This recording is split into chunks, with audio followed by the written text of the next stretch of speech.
Coming out. Good to see you, Governor. And you, thank you. It's an honor to be here. Now, you said you always sit on the right, but to the audience, you're on the left. But the Texas and the American flag are behind him, which is proper. That's correct. I get a weed behind me. It's an honor to sit here with you. No matter where I'm sitting, nobody gets confused about where I am philosophically. Absolutely right. Absolutely right. We've talked, I think, over the past 7 years since I've been at WOAI, probably literally 20 times, maybe 25 times. Yeah. Funny story, when I first came here, I had a producer who just didn't get it. The guy was from Oklahoma. There's the problem. With Oklahoma and for a lot of reasons, Oklahoma's a problem absolutely, right now. Absolutely. But your office called and there was something going on, and he said, you know, the governor's office is calling, like they want to come on and be on the radio. And I said, right, what time's he going to be on? He said, I told him, Joe Pag's too busy. I said, what are you, on crack? He's the president of the state. Of course I want to talk to Governor Rick Perry. So that's the first time that we actually had a conversation. And now 7 years later, we have a very nice rapport. And I don't know how many of you really know the governor. I don't know him. I mean, every Sunday we do sit in these chairs and just talk about stuff. Maybe not. But he's a really, really nice man. He doesn't know I'm going to say any of this, but my dad passed away a couple of years ago in May. And I got a call from the governor who said, listen, I'm thinking about you. And that was really something to me. It wasn't about politics or some agenda. And I dealt with cancer last year and thankfully clean and we're healthy. But the governor called me and said, hey, I heard you're having some struggles. He's just a really nice guy. And that he really kicks ass as a governor too. Just thought I'd throw that out there. Really.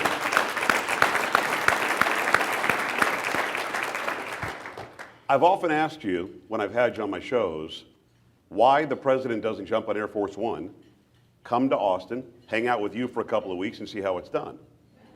I mean, in Texas, we're doing that much better than any other state, all the other states combined as far as job building, job creation.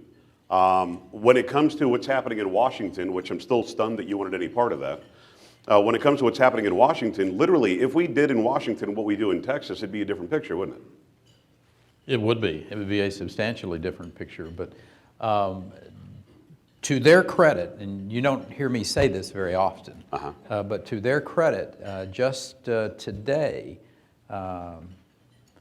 Vice President Biden and it's Arnie Duncan, right, Gene, have invited the Chancellor of the University of Texas to come to the White House and share with them what they're doing over at UT. And, you know, we could say they're doing the same thing at A&M and Debbie over at Texas Tech, as well as Charlie over at the Texas State University System, on transparency and how to keep the cost of education down. Now, you know, talking about it and doing it are two different things, but at least I'm going to give them credit for opening up to what we're doing here in the state of Texas on the higher ed side.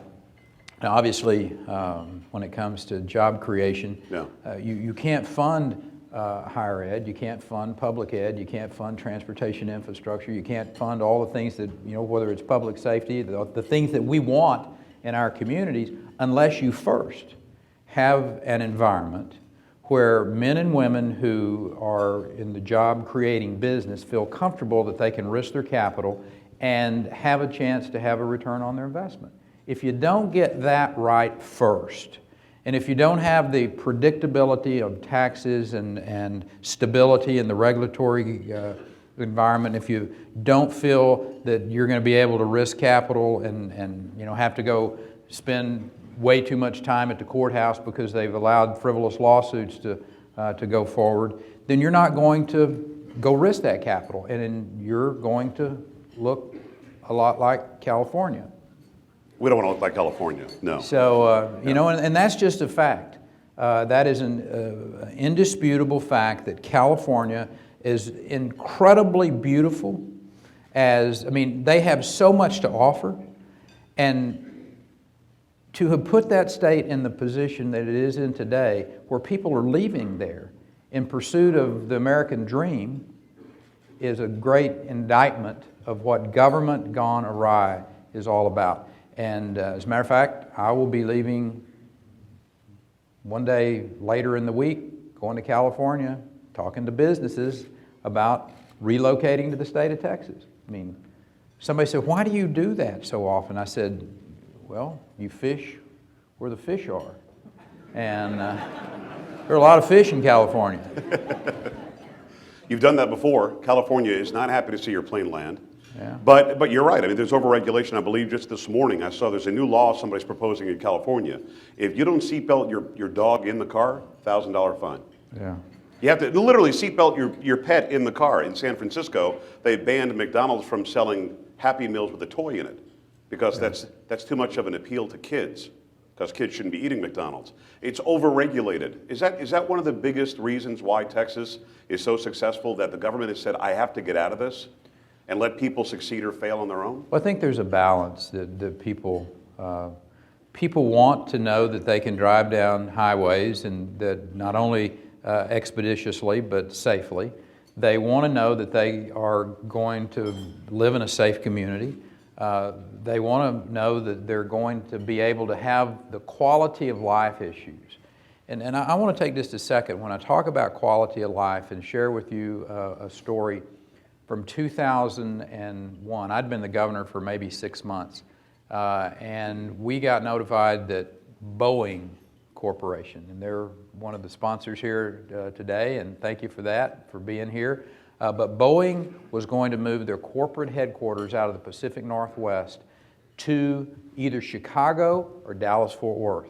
Well, we were ecstatic. The idea that it's only 165 jobs. I mean, it wasn't, 3,600 jobs like we announced earlier in the year of Apple coming into Central Texas. This was 165 jobs, but still, you go after those. And the idea that a major international business entity like Boeing would leave Seattle area and come to Dallas-Fort Worth. What a great coup, what a wonderful story. And at that particular point in time, we didn't have an enterprise fund, we didn't have the economic development tools we do today.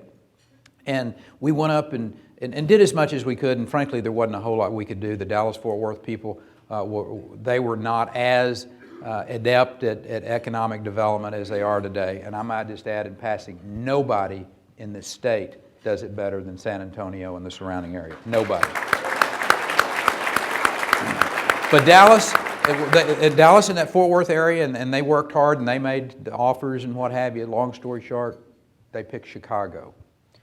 And so we came back in 2002 and started working towards the 2003 legislative session. And Governor Dewhurst, and I think Tom Craddock was the new Republican speaker then, and we passed some very, very substantial and long-reaching, if you will, programs like the Texas Enterprise Fund, which San Antonio has been, and the area has been recipients of, and companies have been recipients of. But through a third party that was knowledgeable, we heard that one of the important reasons, Hope, that they did not choose Dallas-Fort Worth because the spouses of the decision makers on that board didn't feel that there were the cultural arts as expansive as what they would have been comfortable with. I'm not going to argue the fact, I'll let somebody else make the decision whether that was true or not in 2001, but here's what I want you to keep in mind. Fast forward a decade to 2011. In a short 10-year period of time, Fort Worth, Texas built a new Museum of Modern Art. The Basses built a symphony hall. It's one of the finest in the world. Dallas is completing the third performing arts facility, the Meyerson, the AT&T, and now the Perot. The Nasher Sculpture Gardens are in Dallas, Texas now, and the American Film Institute relocated out of California to Dallas. Austin, Texas, poor little old Austin University government town, right? They built a new Museum of Modern Art in the Blanton. They have the Long Center of Performing Arts. San Antonio, Texas today, thanks to Brother Bug, if he's in here, Bruce Bug, and working on a performing arts center for San Antonio, Texas. And there are more theater tickets for sale tonight in Houston, Texas than any other city in America outside of New York City. That's happened in a decade. And it's happened in a decade. Listen up here, Kentucky. It's happened in a decade because men and women in Austin, Texas understood something. They understood if you don't overtax, if you don't overregulate, if you don't over-litigate, if you will make those be balanced and predictable, people will risk their capital, and when they know they have a chance to have a return on the investment, and that's exactly how those cultural facilities were built, not by government. It was built by the private sector because we've allowed people to keep more of what they work for. They've made the right decisions, and government got out of the way, and that is the clear model. It doesn't make any difference which state you're in. If you have men and women who understand that government needs to do a few things and do those few things really well. I didn't mean to totally we're done, filibuster. Governor. We're actually I'm finished. done now. Have a great. No, you did great. But that's the story of Texas in the 2000s. Is that we've created this great environment here because we didn't overtax, overregulate, and overlitigate. And the governor no longer calls the board of directors. He calls and asks for their spouses. Hi, can I talk to your wife, please, Governor Perry? Great job, obviously. You've been the longest sitting governor that Texas has ever had. Does that ever weigh on you? Do you ever think about that? Do you love it? Do you think that doesn't really matter? We're just doing the right things? Well, I don't think it matters. Kind of nice to know that, hey, I'm the guy, you know. Well, here's what's important. What are you getting done? I mean, Right. If you've been there for 10 years and you haven't gotten anything done, then maybe you ought to go do something else. And generally speaking, that's the reason we have elections. Yeah. Well, if you weren't getting it done, you wouldn't still be the governor, and, right? and I think there is some power in that statement. But the fact is, I get up every morning and I thank God for, number one, living in Texas. I thank God that I get to participate with the greatest people in the world. I mean, listen, Texas isn't successful today because myself and David Dewhurst and Joe Strauss, it's great because we understand our role to free those of you in the private sector to feel comfortable you can risk your capital. That's what government should be all about. Yep, we're going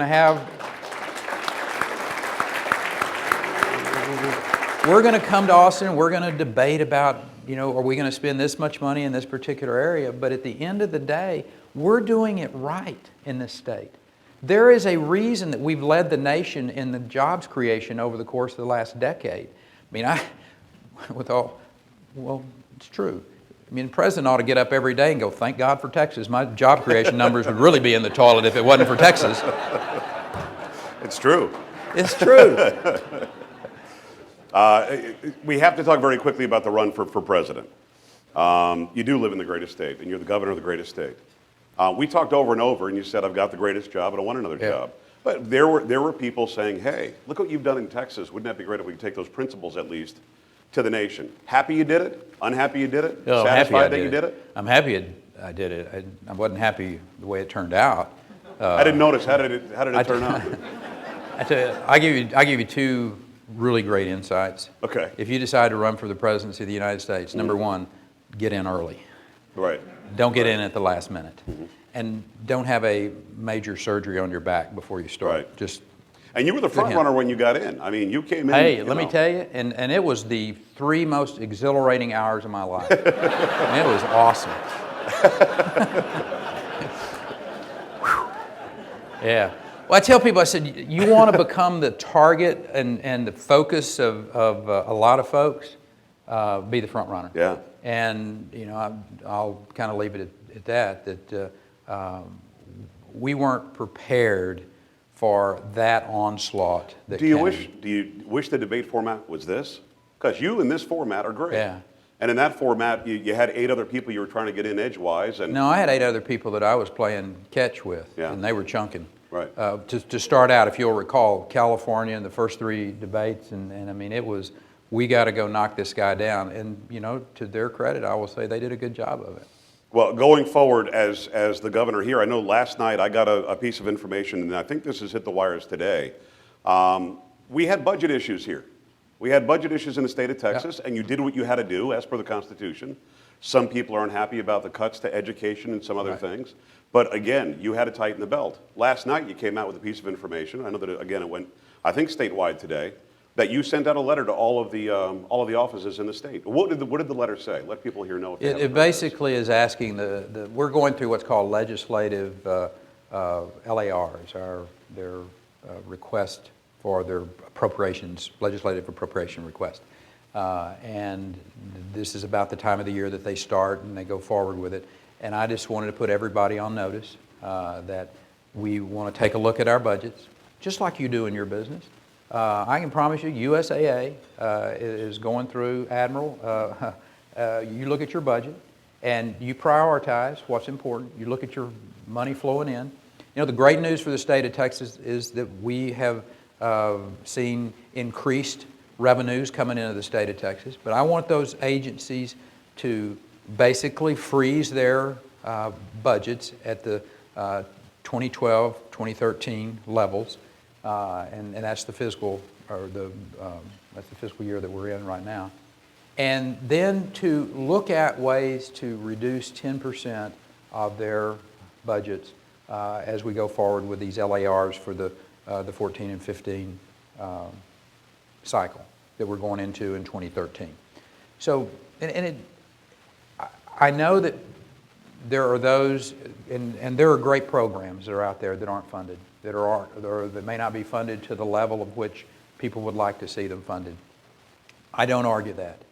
But I've been given the responsibility to be a leader, working with the Lieutenant Governor and the Speaker in the House and the Senate, to not put this state in a position that is precarious from the standpoint of our economic condition. And there are models of how not to do it. There are models of not being able to say no to special interest, even if they are good programs. And I point to California. That state is on the verge of bankruptcy.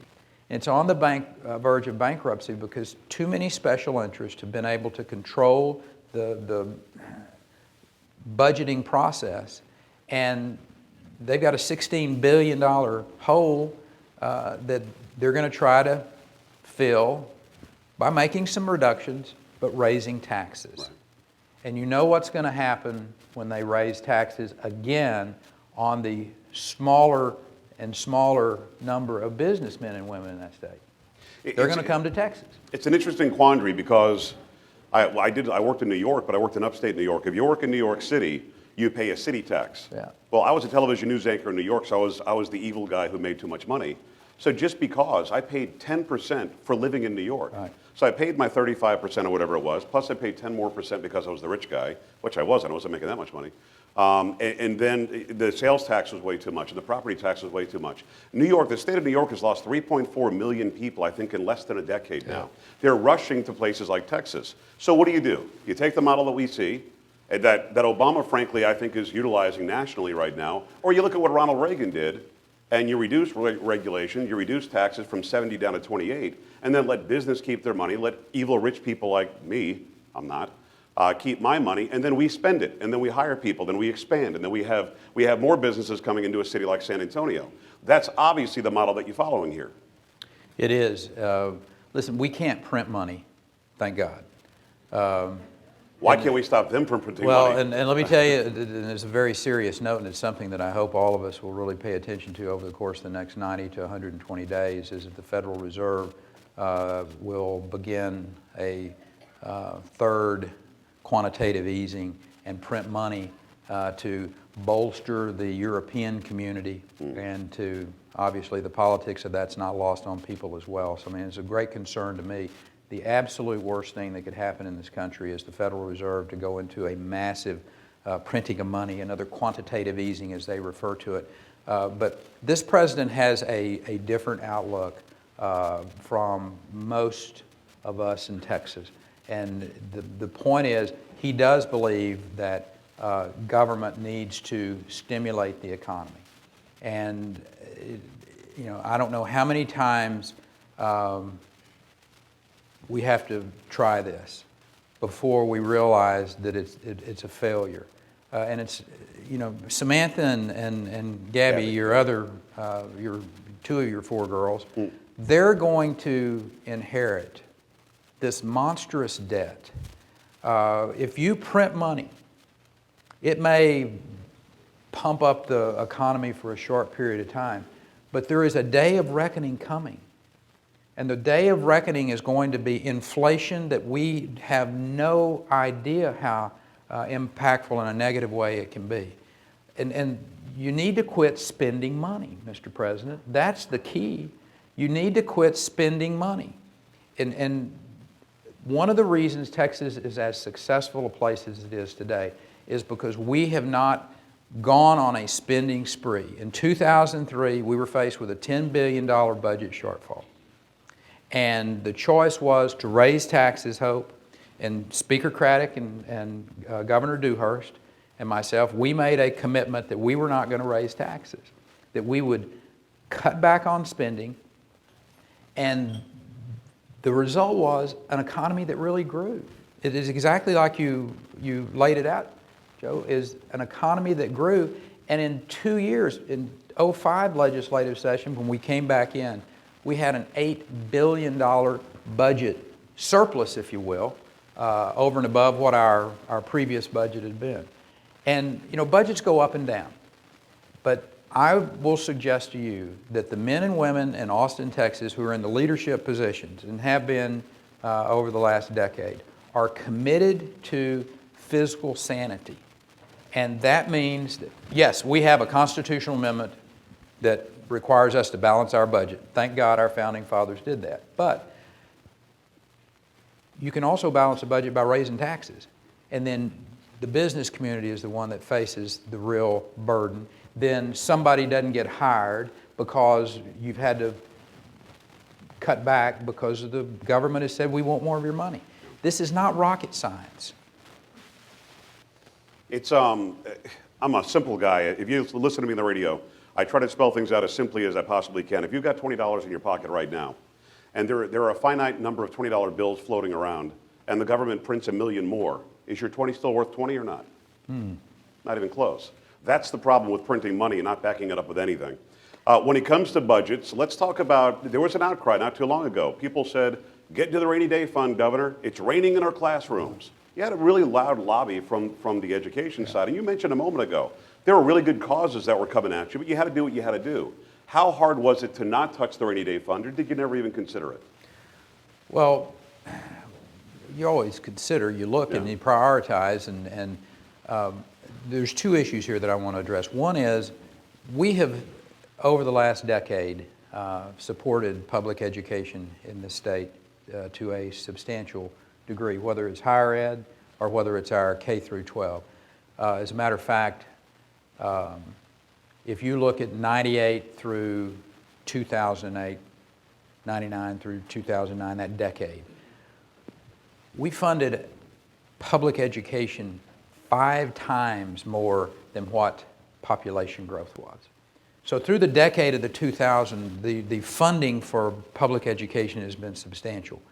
But the idea that when the economy turns down, that you're going to continue just to keep funding at the same level doesn't make sense. And we all need to, you know, whether you're a school board member or whether you're a mom and dad or whether you're a professional that's in our classrooms, we have to look and prioritize those spending levels.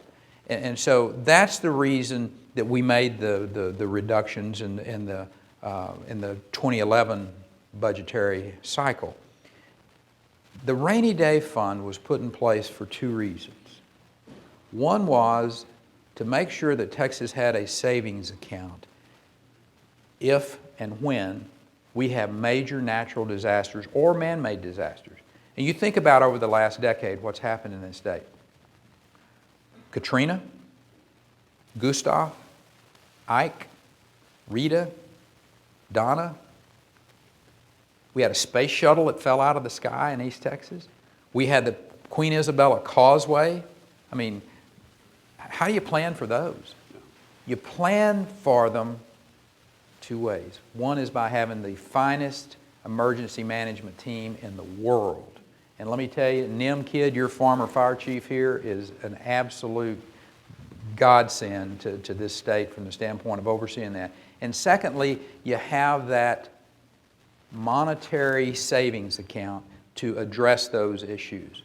And the second reason you have that rainy day fund is so that when you borrow money long term for transportation infrastructure projects or whatever the long-term borrowing that the state would do, you can have the smallest interest rate, the lowest interest rate that you can have. And we've done that. We got the highest rating that you can get, and we did it because we've got approaching now $8 to $9 billion in that rainy day fund. So, and think about it. Here's your savings account.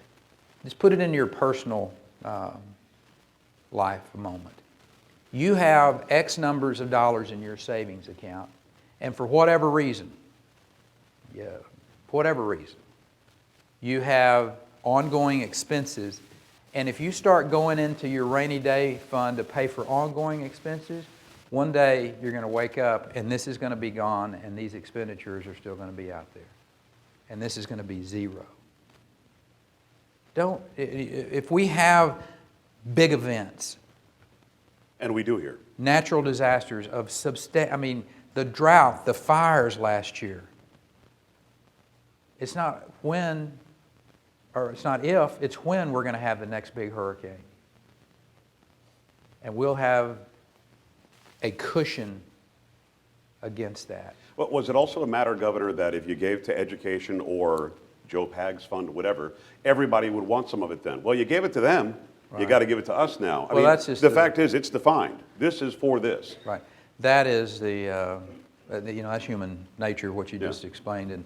And look, we come to Austin, Texas, we have this discussion every year, and it's a great discussion to have. We fight like cats and dogs. Sometimes it looks a little unsavory, but at the end of the day, we have men and women, and I've been blessed. I share with people as we go into this United States Senate race that I've worked with David, and David is a committed fiscal conservative. We've worked on creating this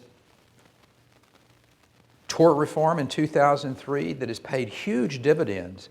Jeff, you were there and engaged with it and involved with it, and to pass the tort reform that we passed, to pass those budgets without raising taxes, to pass loser pay, that's serious fiscal conservatism at work.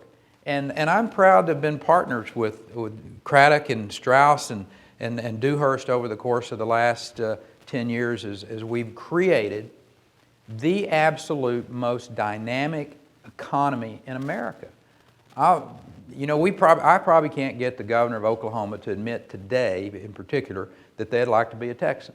But I'll guarantee you one thing, Mary Fallon would say that she would love to have the economy of what Texas has going for it.